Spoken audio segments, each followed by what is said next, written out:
Greetings, I'm Herbert Erpaderp, and today I'm going to build this Panzer IV Ausf H late production. This is a 48th scale model from Tamiya, just in case you couldn't tell by looking at the box. If you want to have a look at the sprues and other bits and pieces that come in the box, I uploaded a What's in the Box video the other day. Go watch it, and then come back to witness the gluing together of bits of plastic. As is often the case, this build starts at the beginning, which is the hull. Specifically, gluing the weights into the hull. These are metal, so I use super glue to attach one of the plastic holders. I only add one at this point, just to make sure it fits properly when I glue it into the hull, which I do like so. You could omit the super glue if you like, but it does stop them from potentially rattling about. I follow that with these rear lifting hooks. They're probably also for towing. They've got keying, so it's pretty easy to get them in the correct positions. Next, the muffler. This is made up of two parts that go together nice and easy, like so. This is the lower front hull plate, and onto it I'm adding some brackets, which are made up of two fairly small pieces, so it is a little bit fiddly to get this right. Not hard, just a little bit fiddly. I follow that with the pin, I guess you'd call it. If you have the two brackets aligned correctly, this'll just slide right into position. The rear plate, which is what this part is, needs a couple of holes drilled in it. On the outside of the rear plate, I install this towing hook thing. There's probably a good long German name for this, but I don't know it. Then I add this thing here. This could be where you put the starting crank in. I don't know. It's probably an unsolvable mystery. The inner ends of the idler holding doodads go on next. Nothing too complicated here. And then this, thing is mounted into the two holes that were drilled earlier. I assume this means that part is specific to this variant of the Panzer IV. Then the muffler is mounted into the two slots on the upper right side of the plate. You can see why that little bar that sticks out is installed before the muffler. It would be way more difficult to get it into place after. On top of the towing hitch thing, I add this, I guess it's also towing related, shackle looking thing. That's fun and all, but you know what's really fun? That's right, wheels. The drive sprocket, which is a wheel, goes together easily, though there should be a polycap in the middle of it. Unfortunately, my box didn't have any of the polycaps it should have. The good news is the model can still be built without them. It is just a moderate inconvenience. The rest of the wheels all go together easily. The idler has keying so the spokes line up properly, because having misaligned spokes would be unacceptable. The rest of them don't need keying, and they go together nicely without much, if any, play in them, so they shouldn't end up all wibbly wobbly. The result is a really nice pile of wheels. Before installing those though, the hull needs a little bit more attention. First, I add the hull rear, which almost drops right into place. You do have to apply a little bit of pressure. And then, the lower front plate, which also needs a bit of pressure. Both of these parts fit great, which isn't really a surprise. I install the return rollers next, because why not? And then the suspension units for the road wheels. You won't believe it, but this does have to be done before adding the road wheels. No, I do believe that, Herbert. I do. The final drive housing is pretty important, so I install those here over the front axle bits, which is the technical term. Normally you would fit the drive sprocket here, but because there's no polycap, it just won't stay there. You could glue it, but you would almost certainly be causing problems for when it comes time to install the tracks. The idler wheel, being a good wheel, shouldn't cause any such problems, so it can be glued into place. I then install the road wheels, and they pretty much drop right into place. There isn't much play to the fit, so it's pretty easy to get them all lined up nice and straight, which is great. Nobody wants wonky wheels. Installing the tracks seemed like a logical next step. Also, the instructions instructed it. I begin with the little curved 2 link lengths on the drive sprocket. There should be 4 of these small links at the front. I also add the length that will run down to the road wheels. I let that bond for a bit so that it won't just fall right off the sprocket, but not so long that it's totally bonded and inflexible. I then attach the top section of tracks. Installing the sprocket and connected links is easy, though a little bit of kajiggering was necessary. Doing it this way is almost as good as having some keying. The rest of the links should go into place with no issue. And they do. A bit of nudging and kajiggering was still needed in places, but it's not all that difficult. Tamiya's link and length track sets are usually pretty cooperative like this. You could probably use this exact same method with almost all of them. With tanks like this, where bad tracks can be hidden behind schurtzen, I try to complete them in an area that will be hidden, like at the top in front of the idler, in this case.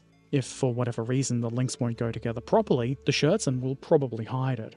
It's almost never a real concern with Tamiya's tracks though, more a general thing I like to keep in mind.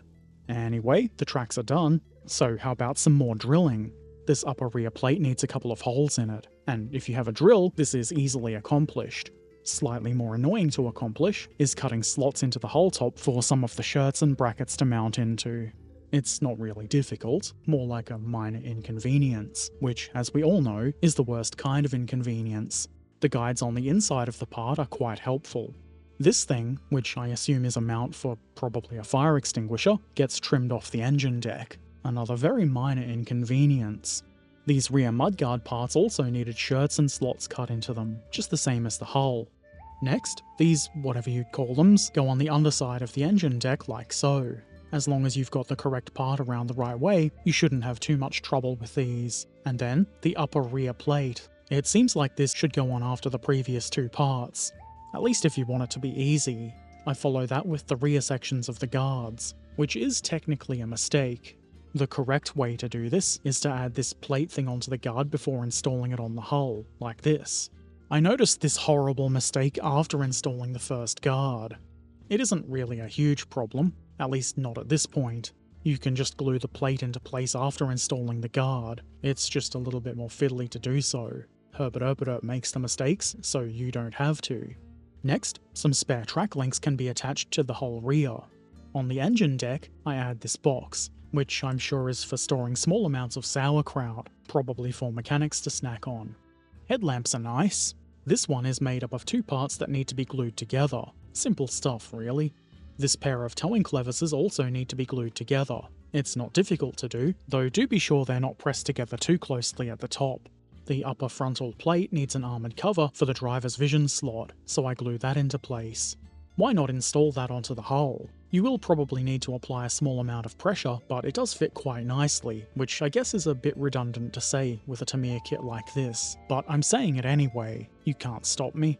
There are two hatches for crew ingress and egress at the front of the hull here. They're simple to install, but don't commit the unthinkable crime of putting the wrong hatch on the wrong side. You don't want to know what the punishment is. Time for some wrenches. The instructions want these glued together before installing them on the hull, but to me it seemed easier to do it this way, so that's what I did. The towing clevises go here, onto their mount.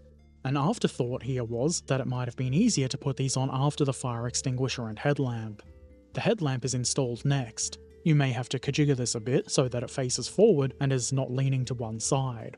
On the left middle of the hull, whatever you would call this position, there's a box that needs to be installed. It consists of 3 flat plates, and even though you'll have to do a bit of nudging, the guides make positioning them fairly easy. This will be for holding spare wheels. I left it to bond before adding those. In the meantime, I installed the small brackets for the schurtzen. If you've cut the openings for these correctly, the brackets should just about drop into place.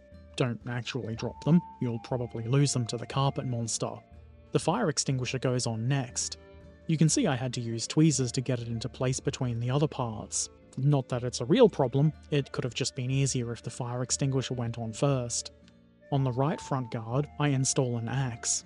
Sometimes panzer crews like chopping down trees, and they really like to have an axe ready to go. The wire cutters are also important, and are mounted just in front of the spare wheel box. This big hole in the engine deck just won't do.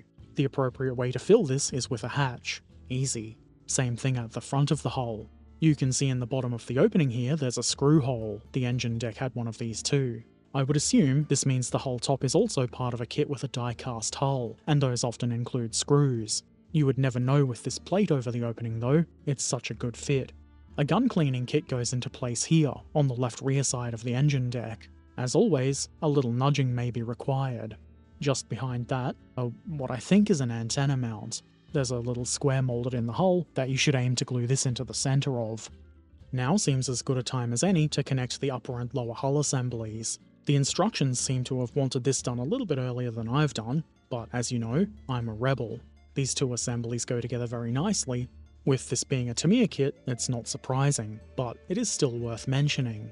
The whole machine gun goes into place next, though with things like this it could be worth leaving it until later to avoid potential breakage. Next, I glue together another pair of road wheels. These are different parts to the ones that are already installed on the hull, though they are put together in the same way. You won't be surprised to learn, or you shouldn't be surprised to learn, that these are for the spare wheel holding box, and so I glue them into place there. So they don't fall out, there's a little retaining bar that goes across the top. This is simple, and in my opinion, the result looks really good. Forward of that, I install this, I'm pretty sure the boxy part is a jacking block. I have no idea what the rounded bit is. There's no keying, so you'll have to use your powers of eyeballing to get it into the right place. These little triangular bits of guard go here at the rear.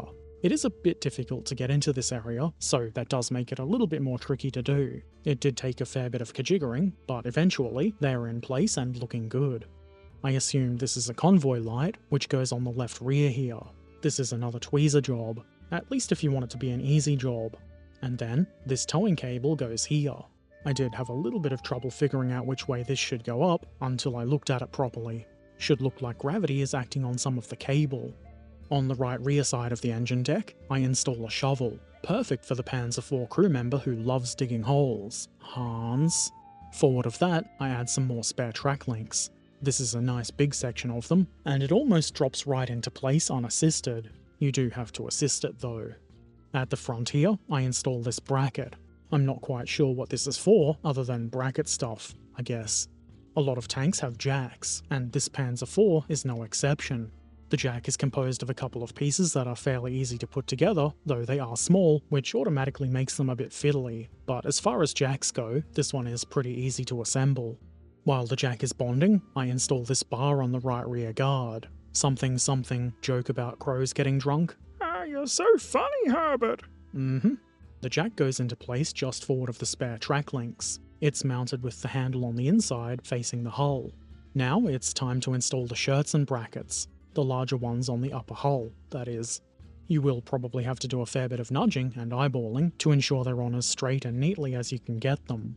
It is a Tamiya kit, so this isn't going to be a surprising statement, but as far as schurtzen mounts go, these ones are really easy to attach. It does take some effort, but nothing too outrageous. This, long bar? I'm pretty sure it's got a very important technical name that I don't know. It goes on next. There are also guides on this, which you can probably see. They don't guide the vertical positioning though, so you will have to pay attention to that. I would suggest leaving all of that to bond for a while before attaching the schurtzen plates, which is obviously the next step. There are little guides that sit on top of the mounting rail. This was the easiest part of the whole schurtzen assembly, which is not to say that any of it was really difficult at all. Anyway, that's the hull done. Turret time, which starts with a hole being drilled into the turret roof part. Just look at how many drilling instructions I didn't miss. If you would like to include the commander figure, there's a little holder, I guess you'd call it, which would sit just below the opening for the cupola. The figure is good, but obviously, I'm not going to be using him. We do still need a cupola though, so I glue the top hatch holding part into place, and then it's time for vision doodads with their armoured covers. These slot into place pretty easily, but they will just fall right back out again if you don't glue them. So, I glue them. Once all 5 of them are in place, why not glue the cupola assembly onto the roof part? There is keying for this, and it's very easy to get into the correct position. This round plate, whatever it is, goes here into the hole I drilled. I assume this is specific to the Ausf H, and if you do happen to forget to drill the hole, like I would never do, it probably wouldn't be too hard to eyeball the position. Now for the gun holdy bit, which is another technical term. This is where we should have some more polycaps. They would make this slightly easier, but it does still go together well enough without them. It just means there's a bit more play, so the parts will kind of jiggle about a bit. You can obviously use glue to prevent the jiggling, and I did glue most of it together, but I left the central part to jiggle, just to make sure it's all going to fit together nicely later on. Next, I glue this muzzle brake half onto the rest of the gun. The fit here is pretty good, though it could probably do with a little bit of extra attention before painting. Once that's done, the front of the mantletty casing doodad thingamabob goes on here. Believe it or not, that isn't the technical term. I follow that with the machine gun. Tweezers can be very helpful for things like this. Now it's ready for the main gun goes into place quite easily once you've finished playing with it. This is keyed, so it should be fairly hard to get the gun mounted with the muzzle brake at the wrong angle. The hinge part for the turret side hatches goes on next. As you can see, this needs to be installed from the inside. Therefore, it needs to be done before joining the turret halves together. Doing that seemed like a logical next step, so because I'm logical, that's what I did. As you might imagine, the parts go together nice and easily, especially if you don't drop them. I follow that with the roof. This did need a bit of pressure to put it in its place, but nothing too severe. And then, why not install the turret front? Again, a little pressure was needed, but the fit is good, at the risk of stating the obvious. The turret side hatches go on next. These are the hatches on the sprue with the schurtzen, not the other hatch parts. There are 2 sets of hatches, so be sure to use the correct ones. Otherwise, the correct hatch part using society will mock you relentlessly. They can be really hurtful. Above the hatches there's I don't know what you would call it. It seems like a kind of gutter to stop rain going in if you're cruising about with your hatches open on a nice rainy day. And above that, into the 2 little holes, I mount a grab handle. The process is repeated on the other side of the turret. The turret stowage box would be kind of insecure if it didn't have a lid, so I gave it a lid. Then I glue it onto the back of the turret where it belongs. I didn't show it because I forgot to video it, but there was a couple of nubbins on the back, or front of the stowage box, which prevented it from sitting up against the turret properly. I trimmed those off, which resulted in a nice fit where the mounting brackets on either side were able to contact the turret, as they should. The commander's hatch goes on next, and mine is firmly modelled closed, so the crew cannot escape. I do want them to be able to breathe though, so I install this ventilation cover, or at least that's what I think it is. Time for some more schurtzen. I'm not totally sure I went about this the right way, but it seemed to me that it would be easier to glue the mounting brackets onto the plates before installing them onto the turret. It was quite simple for the front plates, though I was very careful to get everything lined up good and straight. I did the same with the curved rear plate, though I was a little bit less confident that the brackets were straight enough. The front plates almost dropped right into place. I was correct in my thought that installing the brackets first was a good idea. First time for everything, I guess. The rear plate went on pretty easily too, though it did require a bit more nudging and kajiggering, and I'm sure it's not quite perfectly positioned, but it's close enough. Any misalignment could just be damage caused by those dastardly Brits. I know earlier I said the hull was completed, but I lied. Sorry about that. This set of spare track links for the hull has a bracket glued onto it. This shorter set doesn't have a bracket. I glue it into place atop the hull like so. There isn't anything to guide this, so I had to do some eyeballing. The bracketed set of links goes here on the lower front plate. Again, there's no guides, but the towing brackets on either side kind of limit your choices a bit. This time the hull really is done. Back to the schurtzen. I used gravity to assist in placing the door plates. This seemed like the best way to test fit them without them just falling right out of place again. Once they are sitting there, I simply add glue. The one on the right side was a little bit more difficult than the left. It needed a little bit more kajiggering for the final fit, but they're both in place and they look rather good. The main gun assembly goes into place next. Because I don't have any polycaps, I had to eyeball the fit to get the gun centered properly on the turret front. It is a moderate inconvenience, but it's not too bad. It's ended up looking fine. All it really means is you don't get the option of modelling the gun with the ability to elevate and depress. I would have glued it solidly in place anyway. The final step is to use the handy-dandy locking tab mechanism to connect the turret to the hull, and that's it. The 48th scale Panzerkampfwagen IV Ausf late version from Tamiya is now completed. Well, actually I did miss one thing. As I was referencing the instructions while writing, I realised I'd forgotten the commander's MG34 and its mount. I know, this is an unforgivable crime, but I'm unrepentant, and they haven't caught me yet. My story is that the commander has finished machine gunning for the day, and it's been put away. It wouldn't be that hard to add it, in fact it would be very easy, but I'd already filmed the spinning video, and didn't really want to do it again. I don't think it's that big a deal really, and I'm pretty happy with the result I've got. As with pretty much every Tamiya 48th scale kit that I've built, this was fun, relatively straightforward, and hassle-free kit to build. Don't get me wrong, sometimes a challenge is good, but also, sometimes a nice, relaxing build that doesn't try to fight you at every turn is also very good. I was actually kind of surprised to learn that I hadn't already built this kit. I thought I had. I guess that's part of being old and crap. The memory starts going. I saw this at a good discount, and after checking my previous videos, thought, you know what, I'll take it. Cool story, right? Yep, Old Herbert waffling again. It's a nice model, and a good representation of the Panzer IV. Obviously it's not a hyper-detailed rivet counter's wet dream, but it's not meant to be. If you're looking for a Panzer IV, there are certainly a lot of choices out there, some with much better detail, but you could do a lot worse than this kid. Anyway, if you've built this and you want to share some pictures, we'd love to see them over on Discord. Why not drop by and show us your Panzer, or any other cool models you've built too. If you've got any questions or comments, feel free to put them in the comments section below. I hear it's pretty good for that. If you'd like to watch me build kits like this one live, I stream modelling a couple of times a week over on Twitch. Subscribe if you want to see more of this kind of thing, share the video with anybody you think might find it helpful, and if you really like what I do, consider supporting on Patreon or Ko-fi. Take care of yourselves, be excellent to each other, and thanks for watching. Farewell.